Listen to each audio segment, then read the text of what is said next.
Is Damar Hamlin ready to start on Sunday against the Cardinals? My final thoughts on the game, injury update, and predictions are all coming your way today on Locked On Bills.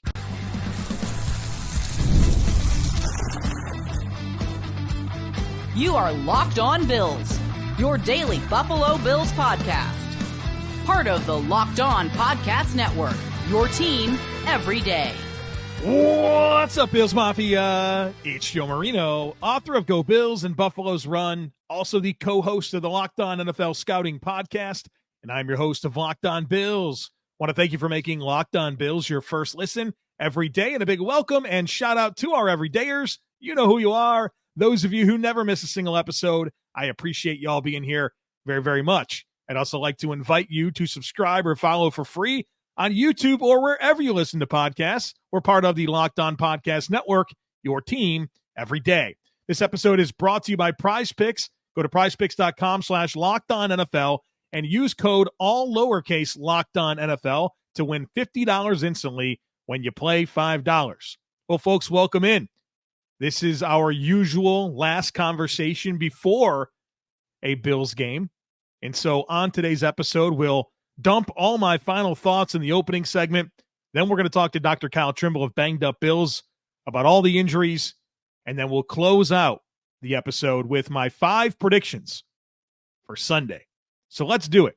We have some newsy stuff to discuss here that happened throughout the course of the week that we just hadn't had a chance to get to yet. And one of those pieces of news is the Bills team captains.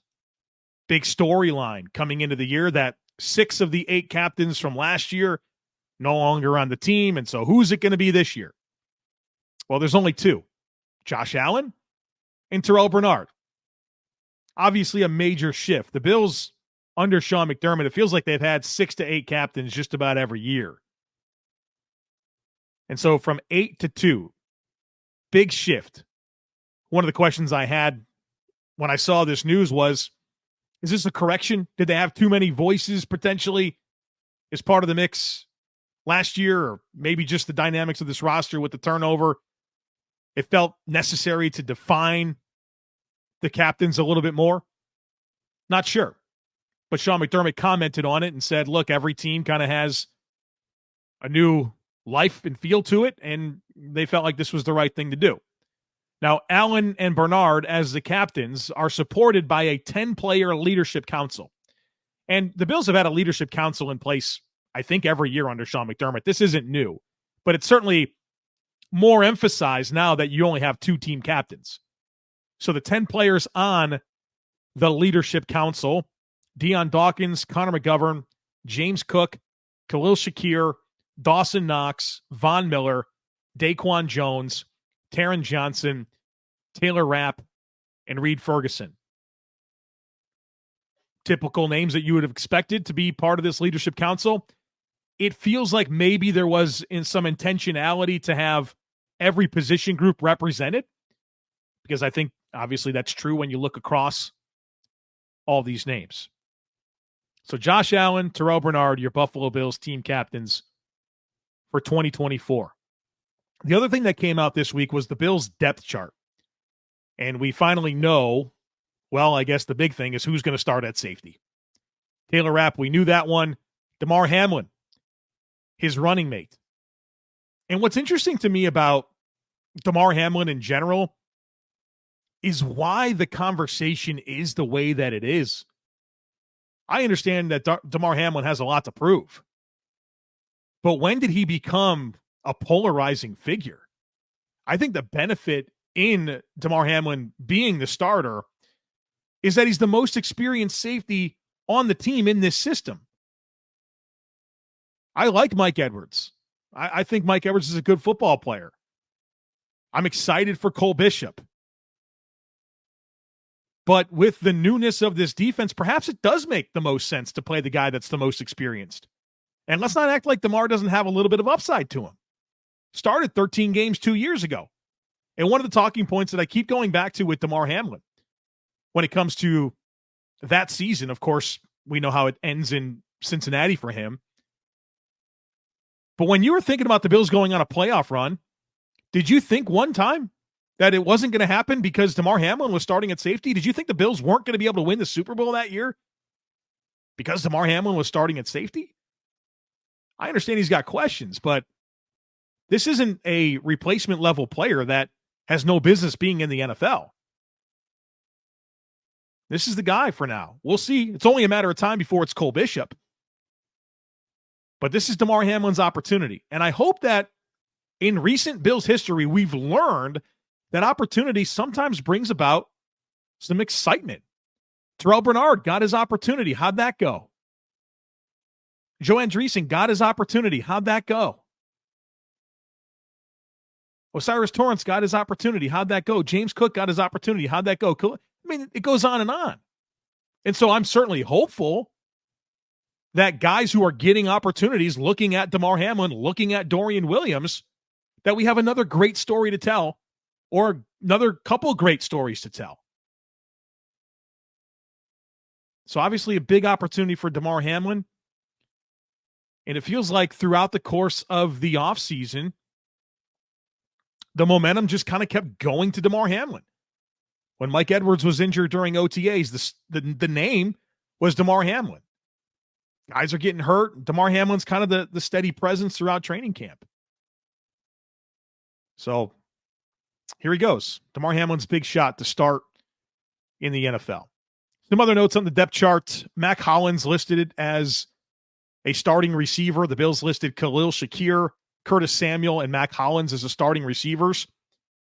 And based on what I've been able to observe from this team to this point, that makes sense. Obviously, the piece of news that exists within that is Keon Coleman's not listed as a starter. And I think the Bills were pretty intentional with where they placed a lot of these rookies. I mean, Ray Davis is listed as RB3 behind Ty Johnson.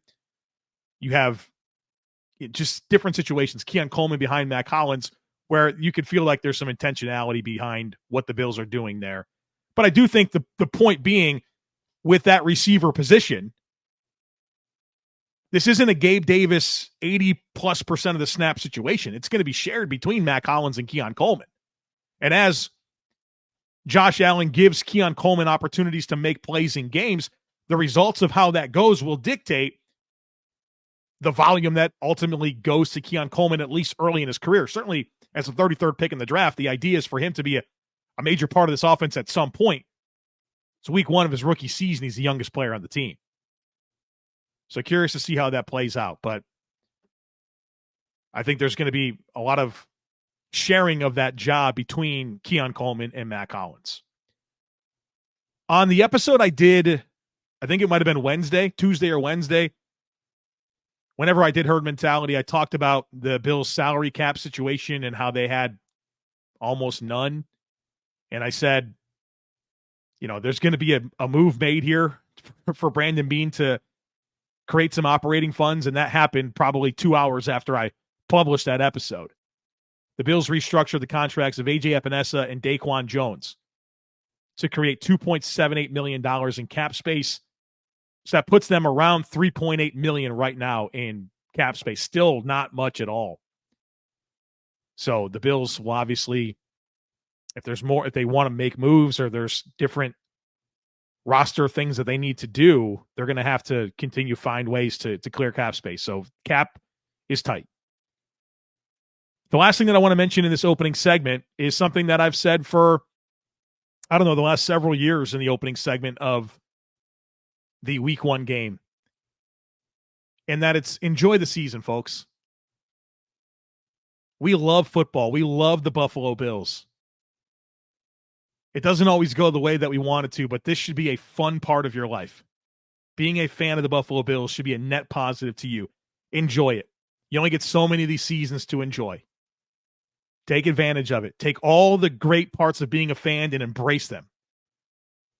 And it's easy to ride the roller coaster. It's a short season, but it's a long season at the same time. I know coaches and players say this all the time, that you got to take it one game at a time, and I encourage you to find it within yourself to do that as well. Narratives are going to spin and go crazy all season long. You can ride it, or you can just choose to enjoy the season and take it in stride. Take every game for what it is. Get excited about what the team can do. If it doesn't go the way you want it to, ask yourself why and try to have good conversations about it. But don't ride the roller coaster. Don't do it to yourself. We've seen this Bills team climb out of holes. We've seen lulls, and they keep going to the playoffs. They keep winning the division. They keep winning a playoff game at least every year for the last 4. Last year, the Bills lost week 1 to the Jets. It was an embarrassing game. Josh Allen played terribly. They finished the season as the number 2 seed in the AFC. 2021, they opened the season and they lost to the Steelers. Steelers weren't a good team that year. By the end of that year, it was Josh Allen was on an absolute heater. Unfortunately, it ended in 13 seconds, but obviously the season got on the rails, right? So take it in stride, folks. Enjoy it. Have fun. We love football. We love this team. And I'd encourage you to just not fall into the crazy narratives that are just going to come out of every week, every game. Enjoy it. And I'll be right here for you every step of the way talking through this season. So make sure that you're subscribed to this podcast. All right, folks, in just a second here, Dr. Kyle Trimble of Banged Up Bills. We're going to talk about the injuries, so be sure to stick with me. PrizePicks is America's #1 daily fantasy sports platform with over 5 million active members. PrizePicks is the easiest and most exciting way to play daily fantasy sports. Unlike other apps on PrizePicks, it's just you against the numbers. All you do is pick more or less on 2 to 6 player stat projections and watch the winnings roll in. PrizePicks is the only real money daily fantasy sports platform with an injury insurance policy, so that way if your lineups stay in play, even if one of your guys gets hurt. PrizePicks also puts their members first, so all withdrawals are fast, safe, and secure. When my picks hit, I get money in as quick as 15 minutes. So download the PrizePicks app and use code LOCKEDONNFL and get $50 instantly when you play $5. That's code LOCKEDONNFL on PrizePicks to get $50 instantly when you play $5. You don't even need to win to get that bonus. It's guaranteed. PrizePicks, run your game. I'm joined now by Kyle Trimble. He's a doctor of physical therapy. He runs bangedupbills.com. You can follow him on Twitter at bangedupbills. He joins us each week to get us ready for the upcoming Bills game from an injury perspective. And what's funny is that, obviously I record these segments with Dr. Kyle Trimble after or before I do my other segments. And so I've done the other 2 segments, and in between doing those segments and recording with Dr. Kyle Trimble, the news came through that Bills offensive tackle Spencer Brown has agreed to a 4-year extension with the Buffalo Bills. Obviously a great story with his development, some struggles his first couple of seasons, really came into his own in year 3 last year with Aaron Cromer, and a lot of excitement for what he could be moving forward. And so I wanted to just share some quick thoughts there because that's a huge piece of Bills news that I want to incorporate into this episode. And so I've been a big Spencer Brown defender, I think, since he's been drafted for this team and through his struggles, and kind of talked a lot about, his story and how he's coming from a small school, played tight end in high school, went to college, and really, only had a couple of seasons of time at right tackle, missed his last season due to COVID and that season being canceled. And it was always going to take a little time for him to realize his potential. Well, he realized his potential last year, and now the Bills have made a commitment to him to keep him long-term, a 4-year extension. We don't have the terms of the deal as the recording of this podcast, but between Dion Dawkins and Spencer Brown, those 2 pieces of this offensive line at tackle are locked up this offseason for the foreseeable future. Now, if there's one thought that I do have is that the Bills do have some other young, talented tackles in Tylen Grable, who I really like, and Ryan Vandemark. And so you wondered if this was an opportunity where the Bills could let Spencer Brown kind of play out this season and let him walk, get a compensatory pick, and lean into some of these younger players. But obviously, this is the Bills' guy at right tackle. And with any contract, you just have to be right. You're paying the guy for the production that's coming. And if Spencer Brown's going to play at the level that he did last year, maybe even build upon it, I'm sure he'll be well worth that contract. But I know one of the pieces of the conversation with Spencer Brown is that he does have some injuries. And so that's why I'm glad Dr. Kyle Trimble is here right now at this moment. I don't have to talk about the injuries and any concerns long-term. I'm going to give the floor to Dr. Kyle Trimble to get us up to speed. And before you do, Doctor, welcome. We're back. Fridays with you. Good to be here. Thanks as always for coming on and give us your expertise. It is always awesome to talk to you every Friday, Joe. It's great to have the NFL season upon us, and It's become a tradition for me to come on, good and bad, but it's great to be back and excited to talk all injuries and hopefully a lot less this year. Going into the Spencer Brown injury information, just a quick recap. He had some injuries in high school with a left femur fracture, an osteochondral defect, and a meniscus tear in high school, MCL tear, patellar tendon damage in college. And then once he got to the NFL, those injuries continued. He had a left knee injury in the preseason, followed by a herniated disc that required some missed time and a microdiscectomy in the offseason. He had some right shoulder stuff, and then he had a right ankle sprain in 2022. And then he dealt with a few different injuries in 2023, though he did not miss any games. He had a left shoulder injury that eventually did require surgery, a labrum repair specifically, and then a right knee and some other minor things. So he's certainly been beat up over his time. And when you see big money given out to guys like this, you do worry about, the ability to live up to the contract. But I dug into some of this stuff, and he's going to come out pretty good, and the market warrants him to making this money despite all those injuries. Well, I certainly agree with that, but I mean, you just listed a lot of stuff. I mean, that's not what I want to hear for a guy that the Bills probably just made a massive commitment to over the next 4 years. I guess the reality is this.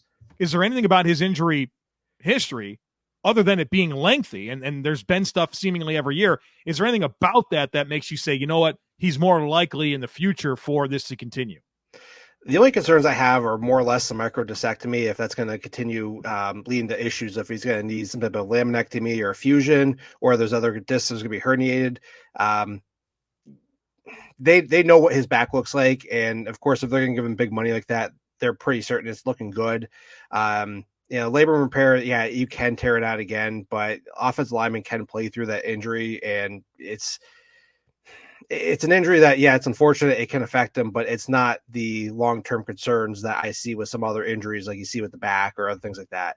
But, two comparable guys that I'm sure he's going to make more money than, that I don't believe lived up to their contract, or Jack Conklin with the Browns. He's a mess. I mean, he's had multiple ACL tears, patellar tendon issues, multiple concussions. It's been a mess, and he's not lived up to his contract. So if Spencer Brown can beat the floor that Jack Conklin has, then he's going to be okay. And then Joe Noteboom too. He's had Achilles tear, MCL sprain, ACL tear. He's been beat up there too, and he got a nice big contract too. So yeah, you hope that Brown can continue to play out the worth of his contract and be worth what they're giving to him. But as long as he's better than Jack Conklin or Joe Noteboom, then I think he's going to be okay, because those guys have more long-term injury concerns, and those guys got the bag as well. So there's plenty of other guys that are comparable in terms of injuries, Austin Jackson, Jonah Williams, Mike Buglinchi. Like I said, the market dictates what Brown got, but his injury concerns are lesser than Conklin's, Noteboom's, and a few others. Perhaps this is an oversimplification, but something that I keep coming back to, and you alluded to it there, was the Buffalo Bills are intimately aware of every medical situation as it relates to Spencer Brown. They have the x-rays. They know exactly everything about everything, and they felt comfortable making this deal. I'm not saying the Bills can't be wrong. Like, I'm definitely not saying that, but certainly they had a level of comfort when, obviously approaching this conversation and ultimately getting it done. Mm-hmm. Let's get into the game that's coming up here on Sunday. The Bills looking pretty good when it comes to injuries. Only two players that have a designation. One of them, DeJuan Smoot, a defensive end, and the other, a defensive end, Javon Solomon, a rookie. Javon Solomon, he's ruled out with an oblique injury. You have DeJuan Smoot, who's going to be like that third, fourth defensive end, kind of that Shaq Lawson role. He had a toe injury on Friday, he didn't practice on had a toe injury on Thursday, didn't practice on Friday. He's questionable for the game. I'm guessing they're probably going to be cautious about that. I would think so too. We had a similar issue happen with Shaq Lawson last year when they got over to London. They did their final walkthrough, and he suffered some type of toe injury. He was questionable. He ultimately did not play. Most of the toe injuries, historically, I've seen they are on the injury report for a week, and then they ultimately do play, with the exception of Zach Moss a few years ago when he was out multiple games. However, all those guys that were on the injury report with a toe injury designation were coming off the game. They had the full week to recover, and they had the benefit of having extra time. Whereas Smoot has suffered the injury on Thursday, needing that toe to to dig in and push and explode off around the edge. I don't see how he does play on Sunday. If he does play, they're probably gonna have him on certain packages, maybe run stopping, and then maybe limited to one side. Which, do you put a guy out there that's going to be so limited, or do you get a guy like Kingsley Jonathan, Cameron Klein, who is at least going to be healthy and can provide maybe more pressure or versatility than a Smoot who can be so limited on one side of specific packages? Yeah, I mean, the Bills rostering 6 defensive ends. Of course, Rousseau, Epinesa, Miller, the top 3, good to go. Casey Tuhill's on this roster. He's the 4th. And then, like you mentioned, Kingsley Jonathan's available to be elevated from the practice squad in addition to Cameron Klein. It doesn't make a lot of sense to me to make him play through this. I'm sure Miami on Thursday night, surely he wants to play against Jacksonville, is the team that he's been on for so long in week 3. So it feels like maybe being cautious with these guys is the right approach. No other player has a designation. I know there was late preseason concerns with MVS, with Trubisky, with Curtis Samuel. Those guys are full, practiced in full. Well, not Trubisky, but the other 2 practice in full all week. No game day designation for any of those players. So with that out of the way, I do want to get to Matt Milano because we haven't had a chance to speak since the bicep injury. I think there's a lot of good news that the Bills designated for him to return this year. They only have 8 players you can bring back off of injured reserve. They've already committed one of those spots to Matt Milano. So real quick, what can you tell us about the nature of his injury and your general thoughts on if he can return and maybe what challenges he would have if he does come back in December? So first off, it's crazy how that all happened because we had video of him hitting the tackling bag, and that typically doesn't fit the mechanism of injury. And then the next day, Sean McDermott came out and said his arm clipped one of the coach's legs, which would be that eccentric retraction. So he's already wrapping up the tackling dummy, and then his hand clips something and pushes his arm or the forearm extended out, which causes that eccentric retraction, can cause that tendon to tear at the distal attachment more toward the elbow. So once we had more context as to how the injury happened, it made more sense. And it's just highly unfortunate because he was coming back from that leg injury last year. He was looking better every time we saw him on the field. And then this is just the latest blow. It almost feels like a Tre'Davious White situation where you start getting better, then it's not getting better because more injuries keep on just adding on to it. They came out immediately and said that they were hoping for a December return. That is aggressive, but it is possible. There's some literature that supports that. And it's just going to come down to make sure that he's not trying to rush through that and getting him back out there sooner than needs to be. I've rehabbed bicep tendon tears. They can be pushed quite a bit. I remember the guy I worked with, one in particular, I was told by the surgeon to slow down because he was doing so well. But this guy was a lot older. He was working more of a construction job, and what basically I'm getting at is these things can be pushed through and come back pretty well. It just makes sure that you're not pushing them back too quickly where you're going to have some type of difficulty with the tendon attachment that you're going to cause it to stress and maybe stretch out or something else like that. So when he does come back, though, even at 4 months, he's still going to have some difficulty wrapping up tackles. He's going to have some difficulty with some grip stuff because even though the bicep does bend the elbow, you do have some supination in there with regards to turn your hand over and back, and that's going to affect a little bit of the grip strength. So he might have difficulty engaging his block and try to shut him off there, but they're not going to rush him back too quickly. I've seen reports as early as late November. I think that's a little too aggressive for the Bills' liking, but when he comes back, he's going to be – I'm more likely to think that he's going to be closer to 100% for the biceps than we're going to see for the leg, which does get extra time to get him off. So it's a silver lining for the leg. He's not going to be 100% when he comes back, but 80% Matt Milano is going to be great for the playoffs, especially with fresh legs. It's Dr. Kyle Trimble coming in with big words that I don't know what they mean. I have to get my dictionary out and learn about some of this stuff. Always appreciate you coming on. Quick turnaround. Bills playing Thursday night against the Dolphins on the road. So hopefully they come out of this game on Sunday against Arizona nice and healthy, and we don't have much to discuss next week. Dr. Kyle Trimble, thanks for being here. Thank you, Joe, and go Bills. When you're hiring for your small business, you want to find quality professionals that are right for the role. That's why you have to check out LinkedIn Jobs. LinkedIn Jobs isn't just another job board. LinkedIn helps you hire professionals that you can't find anywhere else, even those who aren't actively searching for a new job but might be open to the perfect role. In a given month, over 70% of LinkedIn users don't even visit other leading job sites. So if you're not looking on LinkedIn, you're looking in the wrong place.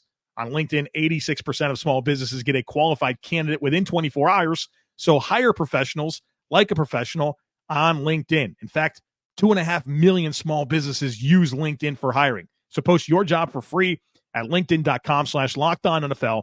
That's linkedin.com/lockedonnfl to post your job for free. Terms and conditions apply. All right, folks, it's prediction time here on the podcast.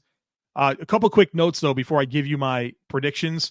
I just dropped an article on the Substack, a scouting matchup preview of Bills Cardinals, where I really kind of took the primer episode and I dug even deeper. I really talked about some of the big advantages and disadvantages. I put every player on both roster, Bills and Cardinals, in buckets in terms of the caliber of player that I think that they are. So you can see a visual of what the Bills offense against the Cardinals defense looks like and vice versa. So check that out. There's a link in today's show notes to the Substack where you can read that article and several other articles that I wrote this week. One about Josh Allen, one about my big picture thoughts on the season. A lot of good stuff happening over on the brand new Substack. Also, this is a great time for you to be part of the Locked On Bills subtext community. Many incentives for being part of it, but one of them is my in-game text. As I'm watching the Bills play the Cardinals, I'm going to send out texts pretty much after every drive, letting you know what I'm thinking, what I'm seeing, what I want to see, all that type of stuff. So if you want to be part of the Locked On Bills subtext community, there's a link in today's show notes to join. That also gets you in our Discord channel. I give you my first reaction to all major Bills news, herd mentality priority. You get my all 22 film analysis, which will come out on Monday after I get a chance to review the Cardinals and Bills tape. So great time to be part of the Locked On Bills subtext community. Click on today's show notes. You will see a link to join. Prediction time, folks. And if you have been listening to this podcast for any length of time, you know how I do my predictions. If you're new this year, welcome. I'm glad you're here. And one of my objectives with predictions is I give 5 predictions on each game. And I try to tell a story. And so, of course, I want to be right about the predictions. And I'll recap those predictions in the game reaction episode. But I try to tell a story to really kind of drive home some of the big thoughts that I have about the game. And within that, a tangible piece of information that you can monitor. So my 5 predictions.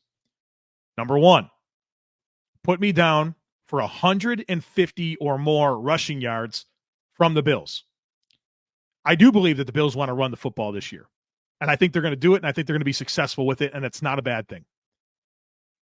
I love Josh Allen throwing the ball. It's great. But if this team can really build on the rushing success they had last year, it's going to be a tough unit to defend. And you'll get a full understanding of what the vision is for this power spread, everybody eats offense. And I think this is a ripe opportunity for the Bills to run the ball extremely well. The Cardinals' defensive line is lacking severely in terms of talent. They struggled to stop the run last year, and I think that's going to be the case again this year. And so I'm looking for an authoritative rushing performance for the Bills on Sunday afternoon. Put me down for at least 150 rushing yards. Number 2, put me down for Josh Allen accounting for 3 or more touchdowns. That's right, 3+ touchdowns for Josh Allen against Arizona. I know there's a lot of conversation about Josh Allen and what he's going to look like in Joe Brady's offense now that there's been a full off season to install it with new pass catchers around him. No Stephon Diggs. This is the type of game when I look at Arizona's defensive talent where regardless of those dynamics, a star quarterback like Josh Allen should eat. And I think this is a great draw for the Bills in week 1 in terms of an offense in the Bills against the defense in Arizona to showcase what you can do. I think Josh Allen's going to have a big game. 3 or more total touchdowns. Number 3, A prop that I really like for this game, and you can still get it as of the recording of this podcast on FanDuel, Khalil Shakir over 3.5 receptions. I think, as I've said repeatedly, everybody's wondering who the go-to guys are going to be in this offense. It's going to be the players that Josh Allen trusts. Dalton Kincaid, Khalil Shakir. Those are the guys right now that he trusts. You can expect a fair amount of targets to be funneled to those two players. And Khalil Shakir is a stud. I don't know that people really understand the full picture of what he can do on a football field. He's a very complete player. He's not a slot only. He's not a guy that just, you put him in the slot, he gets a two-way go against a linebacker or a slot corner. You read the leverage and you get quick completions, right? This is a guy that can win after the catch. I mean, come on. Have you not seen some of these dynamic plays that he's made against the Jets, against the Steelers? I mean, this guy can really do some special things with the ball in his hands, and he's very good down the field. And the Bills Joe Brady loves that slot fade route. He loves to get Shakir down the seam. He's going to have a good game. Smash the over on 3.5 receptions for Khalil Shakir. Number 4, put me down for Greg Rousseau recording at least 1 sack. I think Greg Rousseau is going to have a great season, but the fact that he's healthy, but it's this matchup that he has against Jonah Williams. Jonah Williams is a good tackle in the NFL, a fine starter, not an above-average starter, just an average starter. But I think it's a bad matchup for Williams. It's a great matchup for Rousseau. When I think about Jonah Williams, I've watched him a ton. Jonah Williams is very much a technician, wins with body positioning. He doesn't play with great length. Now, he's got decent arm length, 33 5/8 on the arms. It's sufficient, right? It's not plus length, it's sufficient length. But he doesn't play with great extension. And I don't think he's super powerful. Greg Rousseau plays with great extension, and he's super powerful. I think that Rousseau is going to really dictate terms when it comes to that matchup, and he records at least 1 sack on Sunday afternoon. The last prediction I have to make is if the Bills will win or not. I do think the Bills win this football game. I'd have a level of disappointment if they didn't. I know there's some new things to sort out on both sides of the football, but that's Arizona coming to Buffalo, cross-country trip, home opener. Their defense lacks talent. The Bills get to play from this massive underdog position. I think they take care of their business, and then we'll get ready for the Miami Dolphins next Thursday night. So put me down for a Bills win. All right, folks, thank you so much for being here. I hope that you enjoy this season. I hope that you'll be part of all the conversations that we're going to have on Locked On Bills. Tomorrow is the Rally on the River. I've talked about it for the last month. If you're in town, 3 o'clock, Buffalo River Works, I'm doing a live podcast that I'd love for you to be a part of. There's a link in today's show notes if you would like to see more details on that. But Saturday, at September 7th, 3 o'clock, I'm going live at Buffalo River Works. Okay, folks, that's it for today. As always, I kindly ask that you share, subscribe, rate, and review. Have a great rest of your day. Go Bills, and I look forward to catching up with you again real soon.